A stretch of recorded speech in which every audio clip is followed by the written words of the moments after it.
For 32 years, Professor Kelvorn was the undisputed authority on extreme environment survival at the Galactic Academy. 3 PhDs. A harrowing personal survival story on a Class 7 hazard. Worldy literally wrote the book on it. His students, a mix of species from across the galaxy, hung on his every word. Today's lecture. Class 10. Death. Worlds where the very air, gravity, and temperature conspire to kill you. He conjured a holographic jungle. Imagine you crash land here, he announced, his voice echoing with authority. Humidity at 95%. Every plant, a potential poison. Every animal, a predator. What is your first priority? Hands shot up. Shelter. Water. Rescue signals. All good answers, but wrong, Kelvorn corrected. The correct answer is: assess immediate threats. You have seconds to identify what will kill you first. From the BK quiet voice. Professor, with respect, shelter should be the priority after threat assessment. It was Cadet Jake Harper, one of only 3 humans in the class. You need protection from the elements before nightfall. Kelvorn was taken aback. Cadet, the textbook clearly states... Jake gently interrupted. The textbook assumes you have suits and supplies.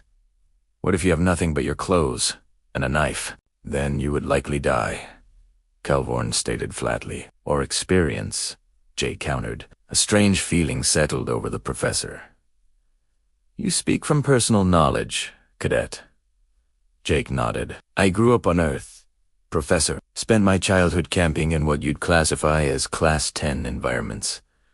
The lecture hall fell silent. Kelvorn pulled up the file on Jake's home planet. His form flickered with shock.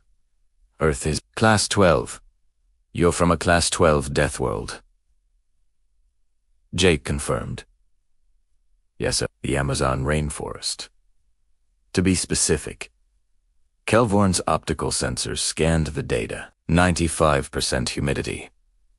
Over 400 venomous species. Predatory fauna including creatures called jaguars that can bite through skulls. They usually avoid humans, Jake added calmly. A small bird-like student let out a distressed chirp. You mentioned camping, Kelvorn said, his voice now careful. As in recreational exposure to this environment, Jake replied. Every summer from age 6 to 16, sometimes for weeks at a time. The professor's form began cycling through colors of severe cognitive dissonance. Your parents subjected you to a Class 12 Deathworld for fun and education, Jake clarified. Learned which plants were edible, how to find water, how to build shelters, how to avoid snakes. Snakes? Several students physically Jake looked confused. Yeah, they're not so bad if you watch your step. Except Fertilance. But... Cadet Kelvorn interrupted, displaying a holomage of the viper. This organism's venom has a lethality index of 8.5. That's higher than military-grade biotoxins. Jake shrugged. Right? So you don't step on them, and you cleared the ground before making camp. The professor froze. You made camp on a Class 12 world. Us? A child, surrounded by lethality index 8.5 organisms. When you put it that way, it sounds bad, Jake admitted. But it was fine. You just had to stay aware. Secure your food so you don't attract jaguars or caimans. Check your boots for scorpions. Avoid fire ants. Boil your water because of parasites. Parasites. A gelatinous student rippled in horror. Kelvorn scrolled frantically. Your planet has organisms that live inside other organisms? All of the above, Jake confirmed. That's why you use mosquito netting at night. Kelvorn read from his display. Small flying organisms that consume blood and transmit numerous fatal diseases. Your planet weaponized insects. For the first time in his career, Professor Kelvorn set down Cadet Harper.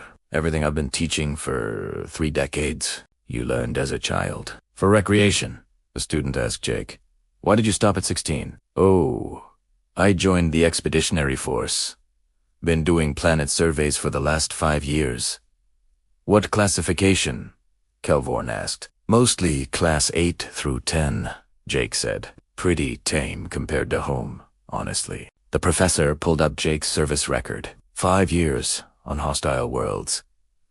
17 commendations, 3 official survivals.